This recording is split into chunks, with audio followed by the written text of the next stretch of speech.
Fail. So, hello everyone, welcome to our webinar.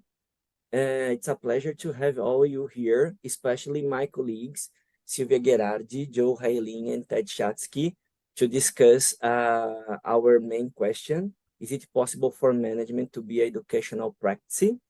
So, all of you received in email our proposal for this webinar. So after this initial time, I will present some ideas of a paper that inspired this discussion. And then we will open the discussion to our panelists, Sylvia, Joe, and Ted. After this, we will have breakout rooms. We will put you in small rooms to raise questions, to make comments, and then we will return to do a final speech and a final debate about it. Okay? So I will share with you some slides very quickly with my presentation, and then we will start. So let me start from the beginning. So this is the question that we started to discuss, but the paper that was inspired the discussion is this one. It's open access, so everyone can read it for free, okay? And the question is a provocative question, trying to do what? Trying to raise contradictions between management discourse and management practice regarding responsibility. So when we read many huge companies' websites and discourses about responsibility, many of them says, okay, we are responsible, we are concerned with the environment, social, and lots of other stuffs. But in practice, we still have lots of scandals, corporate scandals. Unfortunately, in Brazil, recently we have two huge scandals. One related to a company with stock markets, and those that are the owners of the company are the most richest people in Brazil. And another one, it's regarding a travel agency that stopped to attend their passengers and clients. And now we have two big issues to solve here in Brazil. Just to give you a couple of examples. We have also, from my point of view, is a problem, the agreeing that management is a sort of a neutral, rational, technical, and a non-political practice.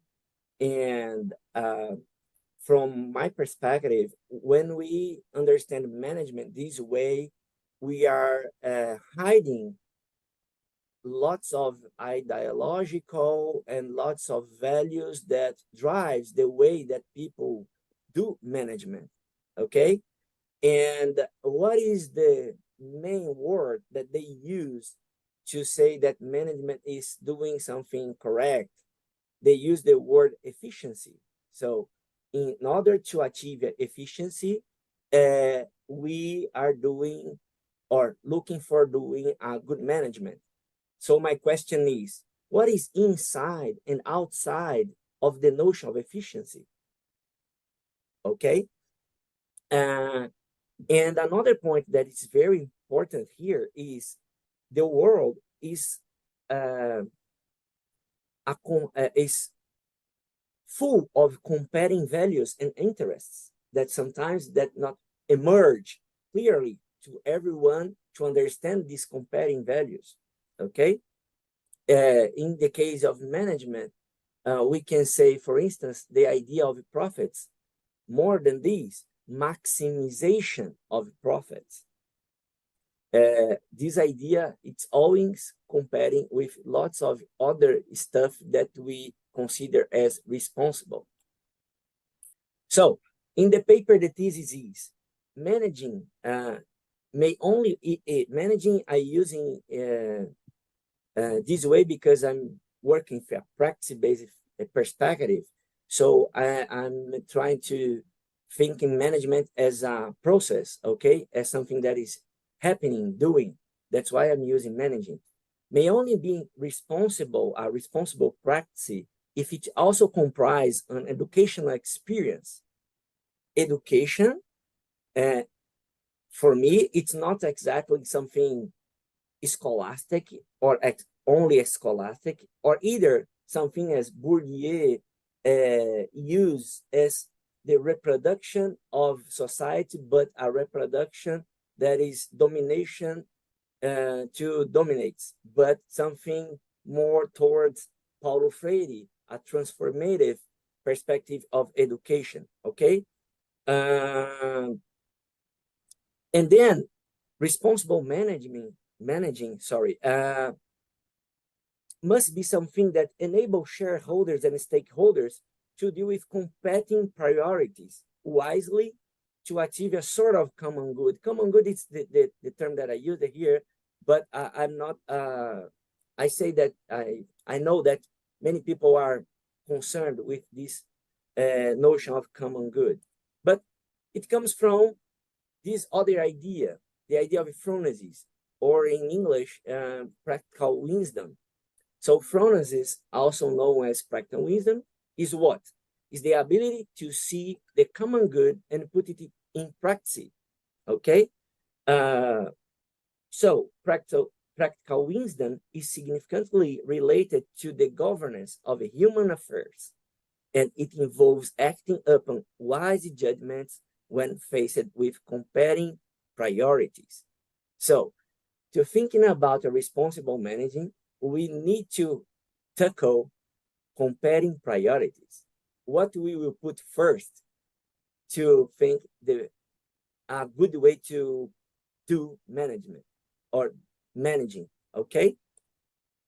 So, to summarize the ideas, I create this figure here where responsible managing is in the middle, and it is a outcome of, it means it is a practice that is in touch and is in a texture, as Sylvia uses to say, or a nexus, as Ted used to say, of many other things. So I'm not excluding formal education business school, and I'm not excluding organization, but they are, or they must be in touch and exchange and in a political debate with societal demands, and we have lots of them: poverty, immigration, and climate change, and others. So this is the main idea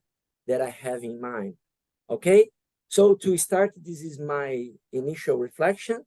I would like to open room to my colleagues. Let me stop my sharing screen, and then I will pass the word to Sylvia. Sylvia, once again, welcome, my friend. Feel free to expose your ideas. Thank you. Thank you, Marcelo. But you left out from your presentation the best part of the paper, the 3 vignettes. And I want to discuss the 3 vignettes, so I have to introduce them by myself. And and I have only 10 minutes, right? So Elton has to help me with the time to close my microphone when my time is over. Less than 2 minutes, Sylvia. We will say 2 minutes. Okay? No, this is unfair. This is an unfair practice.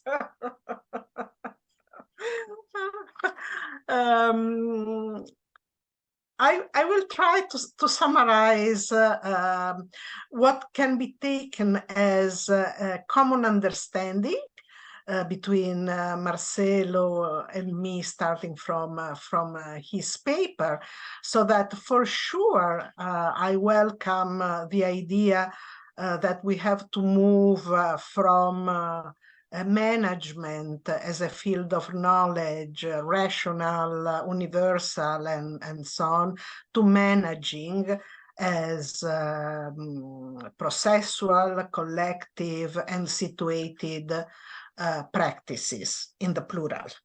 And also, I acknowledge that in the literature, even the most positivistic literature, there is already an understanding that organizations have not only an economic goal and aim and so on, but social aims as well.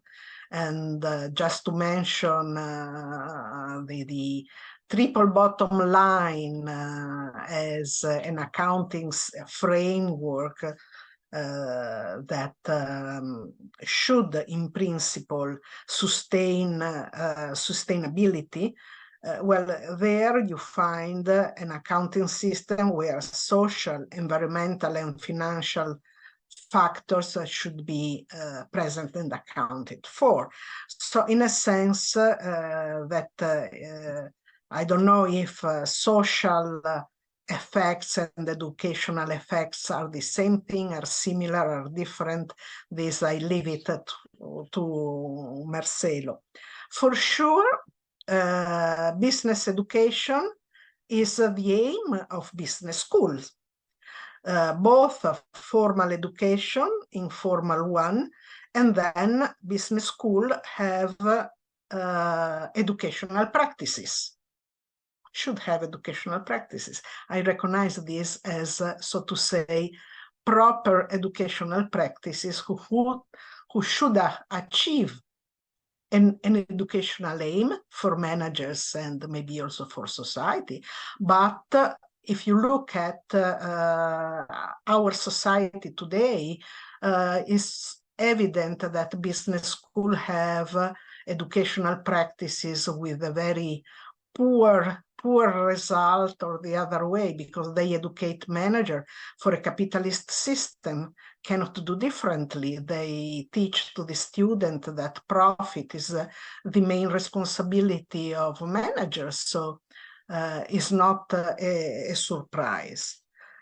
But then when Marcelo proposed that responsible managing, and he defines as managing that is educative, both for shareholders and stakeholders, and it results from educative experiences with a reference explicit to Dewey and to pragmatism.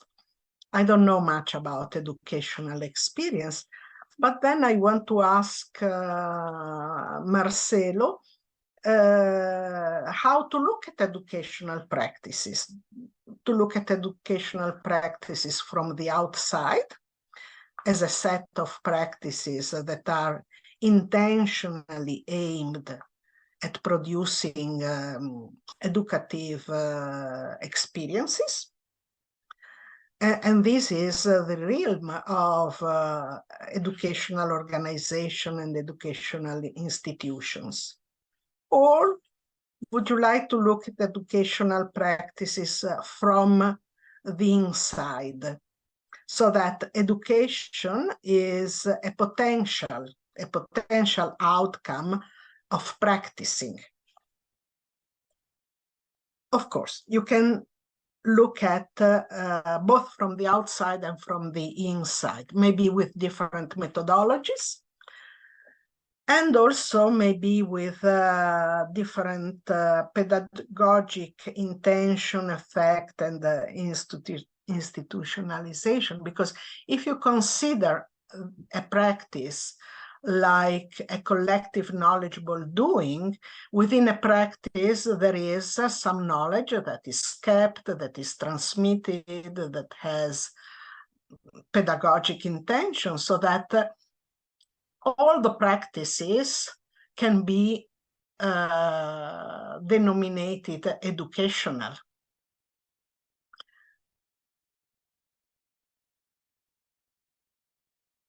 So are we looking from the outside? Are we looking from the inside? And how? Well, and how? But I would like to go to the 3 vignettes that you use. And I introduce the vignette. So you talk and you describe in the vignette an hotel from hotel practicing, so to say, and you know, when you find the little ad, if you want your towels wash, put it in the floor because we are sustainable hotels. Okay, I think that this is a good example of greenwashing. Just to pay lip service to the value of sustainability, of green industry, and so on. And we know very well that this is just a lip service. But and then Marcelo discussed another vignette from insurance companies, where I have been this afternoon. And insurance companies that offer a trade-off, this is my interpretation, a trade-off between driving safely and paying less on the insurance. Is this educational? Is it an educational practice from the outside, planned in order to educate drivers? Is it, and how the drivers perceive it as being educated to road safety, or just as an economic trade-off between what they pay for and how to pay less? So in a sense, also this is a sort of safety washing. And the third vignette that Marcelo presents is about a training program that is open to, I would say, diversity. I cannot remember. Your case was for having black people. I'm not sure if you say that is also black woman or just black people in, and that of course was opposed by white supremacists. Is not a surprise, but in any case, also with this vignette, you can say that they show or are a case of diversity washing, so that in opening training and hopefully also organizational position through diversity management, you will have an educational effect. So I don't want to discuss if it is just greenwashing, safety washing, or diversity washing, but in reading the vignette that I really loved, it came to my mind Neil Bronson book was published in 2002, and title is something like The Organization of Hypocrisy, or Hypocrisy Organization. And he looks at the disconnection between action, beliefs, and so on. And his thesis is that organization, maybe they start with programs for diversity managing, just because maybe that the accounting system is asking, maybe they use the accounting, triple bottom line accounting, and have to be accountable for how they deal with diversity. So just for bureaucratic reason.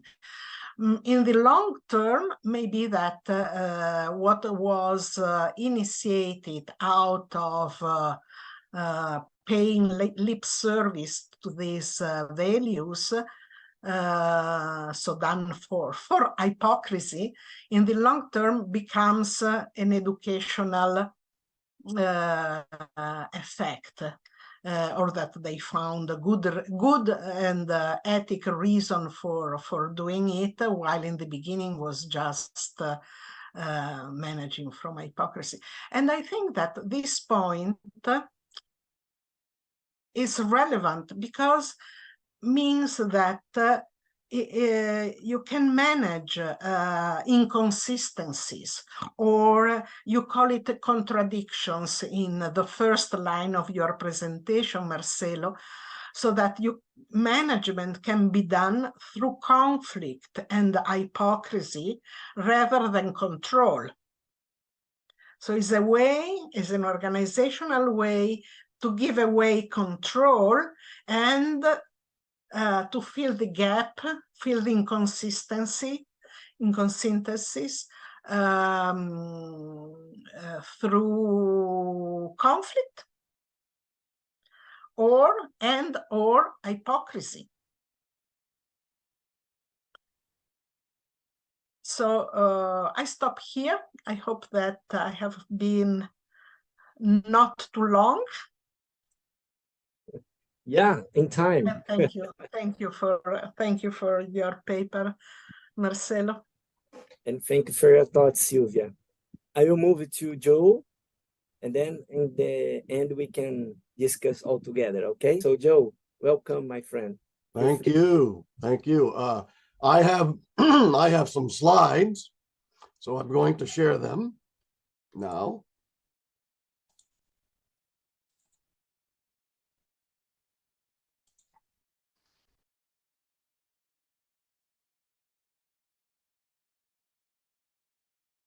Yeah. Well, first, I just want to say it's a pleasure to be here and to participate.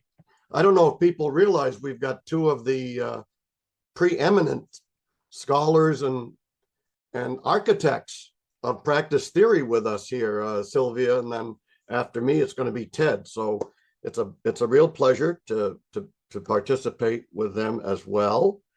And I guess you're getting a good dose of the practice approach to educational management with the three of us. But before beginning, I'd like to thank Marcelo for his tireless efforts trying to bring us all together. Thank you, Marcelo. So let me start my review by saying that although the perspective of educational management by Marcelo is well-intentioned, I believe it requires another few steps for it to sustain his goals of collective emancipation and self-determination, which, by the way, I applaud as some of our foremost objectives. So perhaps let me start right there, referring to these two endpoints. Again, collective emancipation and self-determination. Definitionally, emancipation to me is being freed from institutional restraints so as to procure economic and socio-political benefits. And then self-determination, more at the meso or group level, we may refer to the right to shape the collective character of one's community, such as to develop their own processes of collective deliberation and decision-making. Okay. So when it comes to educational practice, I would like to make the case that it be a collective activity. And Sylvia's already commented on this. Ted may want to as well, but to me, a practice is a coordinated social or collective activity. So it's not a compliance. For example, it would not be an obedience forced on others by another, say a despotic manager. I mean, if workers are given orders of what to do, a practice may form after the command when the workers decide together how to cope with the order, or as we know very, very well in some cases, how to sabotage it. I'd also like to point out that practice has a normative character, as people typically determine whether the practices in question are right or wrong or good or bad. So with these principles in mind, what can we do to achieve an emancipatory practice? And I would assert that those vignettes that were referred to, these examples, fall a little short, mainly because they are presented either as issues to be taught, thought about, or talked about rather than practiced. So I maintain that to reach an emancipatory level of consciousness, the actors referred to need to be engaged in what some of us have called leadership as practice development, which is the applied format of leadership as practice, or LAP. So regarding LAP, as you can see, rather than looking for leadership in people, especially their heroics, we look for it in everyday practice, not only in the interaction between people, but in the unfoldings happening in the moment. And it's valuable to us because if we can understand and reflect on our practice, we can reconstruct it in light of our reflections and on behalf of our mutual interests. So then, what is the leadership in leadership as practice? So we like to say that when social processes change the trajectory of the flow of practice, or change the turning points in the space between people, it is then that leadership is occurring. So many of us like to say, when it comes to the LAP movement, to find leadership, look to the practices within which it is occurring. So then, getting back to the leadership as practice development, or LAPD, we advise an acute immersion into the practices that are embedded within the lived experience of the participants. So rather than present issues in a training or classroom environment, the engagement would need to occur within a group attending to its own work. In addition, the developers would introduce novel forms of dialogue that would be aimed as much as on reflection as on task accomplishment. So in this way, learning would be real time as participants collectively gain the capacity to reconstruct their own leadership. So how do we do this LAPD? Well, you need to start by catching people in their practices. You might say, these are the people here. You might say, catching them in the act of being themselves, all right? Perhaps they're involved in a dilemma that they may be facing, and then simply let them learn their way out. But we may need to add a touch of reflective dialogue to change the conversation and the practice. So what is this reflective dialogue? So here are some of the skills that would be covered in learning about reflective dialogue, as you can see them here. Reevaluating standard practices, spontaneously testing available knowledge. I don't know if you remember when COVID first came out in North America, it was said that maybe the contagion will begin to recede during the summer. But guess what? We found out that the virus was raging in South America, like in Brazil, and you were already in summer. Okay, on-the-spot disruption of meaning, challenging assumptions, and exploring intersubjective differences. When I talk about intersubjective, I don't necessarily mean looking at problems from different disciplines, but perhaps using different orientations. Maybe you're looking at a problem not just from a scientific or rational point of view, but perhaps from an emotional point of view. Okay, then, so bringing this all together, let's focus on practitioners and their mediation of their own practice. They're already thrown into the world. So it's not through a transfer of professionalized received wisdom that we will learn. We will learn through a contested interaction among a community of inquirers who find a way to share their ideas and interpretations in the midst of dynamic, unfolding activity. Basically, we need to learn about helping practitioners capture their practice in flight. Help them learn some of these principles and practices, recognizing their own awareness, their own unawareness. Do we realize, for example, that as we deal with our colleagues, we may be producing defensiveness in them, reducing errors in their perceptions of reality? I mean, how many of us at times engage in self-confirming reasoning? The last one's a great one, reducing the gap between what people say they will do and what they actually do.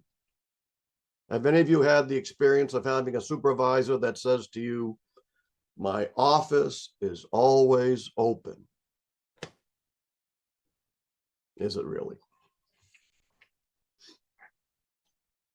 And I would also make the case that this view is normative too, in the sense that rather than teach ethics or moral values and virtues, we might prefer to engage active students in real-time emancipatory discourse that reveals the questions of everyday contradictions and power relationships among people, and that seeks instead to create environments that are receptive to critical engagement.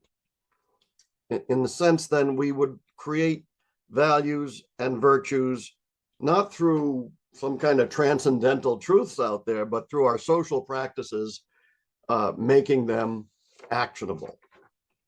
Joe, 1 minute. Okay. This is my last slide, and then just one final. So our outcomes from a collective and normative point of view are based on an epistemology of practice that transforms learning from the acquisition of the objective rules of wisdom to one that appreciates the wisdom of learning in the midst of action itself. So we need to move beyond the acquisition of formal logic to reasoning and sense making that is concurrent with ongoing practice. So I'll just finish here in case any of you would like to proceed a little more in further inquiry into this LAP, leadership as practice field. And if feel free, you may want to take a photo of this slide. If you're interested, then we have a book, a leadership as practice book that came out in 2016. Couple articles I'm mentioning here, one on methodology, one on epistemology of practice. A podcast, if you'd like to hear a little bit more verbiage on this. And then lastly, we actually have an LAP group that is on LinkedIn. So with the LinkedIn URL there at the bottom, you can ask to join this LinkedIn group, and as the moderator, I of course would accept you right away. Okay, that's it for me. Thank you. Thank you, Joe. And now let's turn to Ted. Ted, thank you so much. Feel free to make your comments. Welcome. Okay, well, thanks very much, Marcelo. I first want to say I'm really happy to be here and to be able to discuss Marcelo's very interesting paper. My background is in philosophy, so I'm going to make a few more philosophically oriented comments, because I think there is a philosophical aspiration, or at least implementation in the paper. I want to start with the notion of phronesis, because I have to say I don't agree with the characterization that you took from Souza and Cummings about what phronesis is, and it's actually very crucial. So they claim that phronesis is oriented towards the common good, and I think that is wishful thinking, that they've built in what they want into the notion of phronesis. Phronesis, practical wisdom, is in fact oriented toward the good, but in the examples Aristotle gives, it is one's own good. And so we all have phronesis in some degree. And the task that, another way of putting the task that I think that Marcelo is outlining is, how does one reorient practical wisdom? That is, most of us, I think, are, or at least in the world I'm most familiar with, a rather large proportion of people are oriented towards their own good. And the question is, how does one orient them toward the common good and away from themselves? And the question, is educative management possible?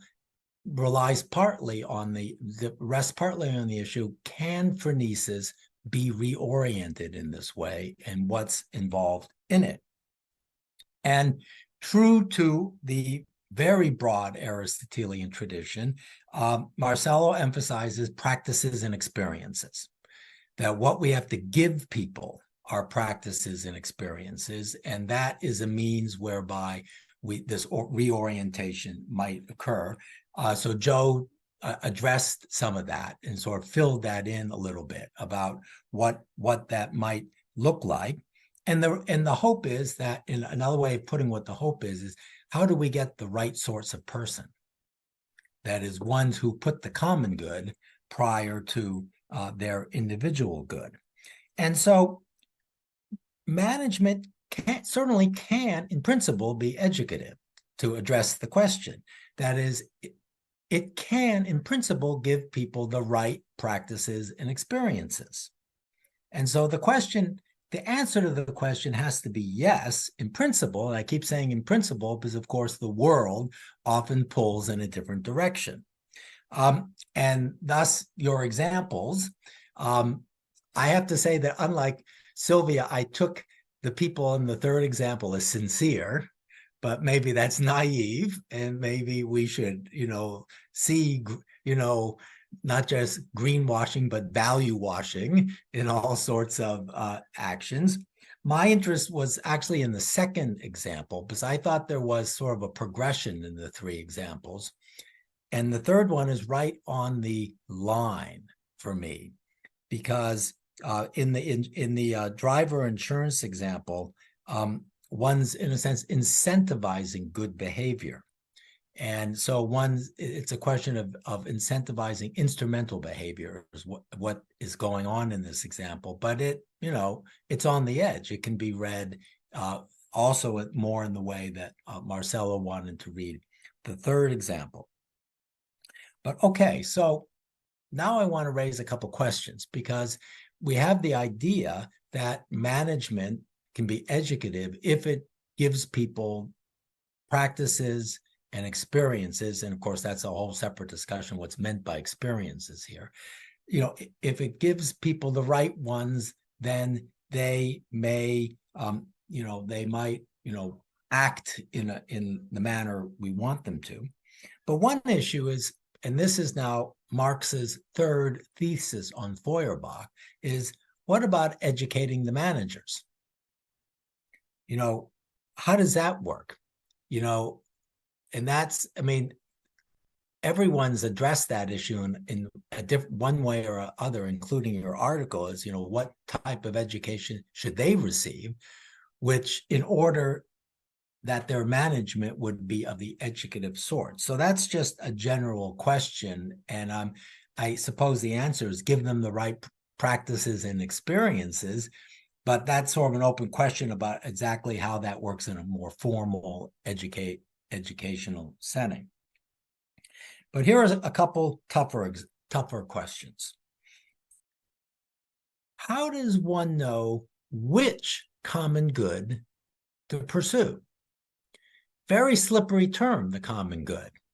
For instance, there are societies in which order and the suppression of deviance is the good, and in which the citizens believe this. So educative management could be compatible with a fascist society.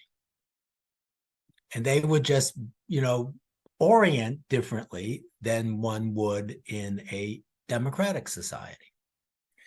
And is that okay?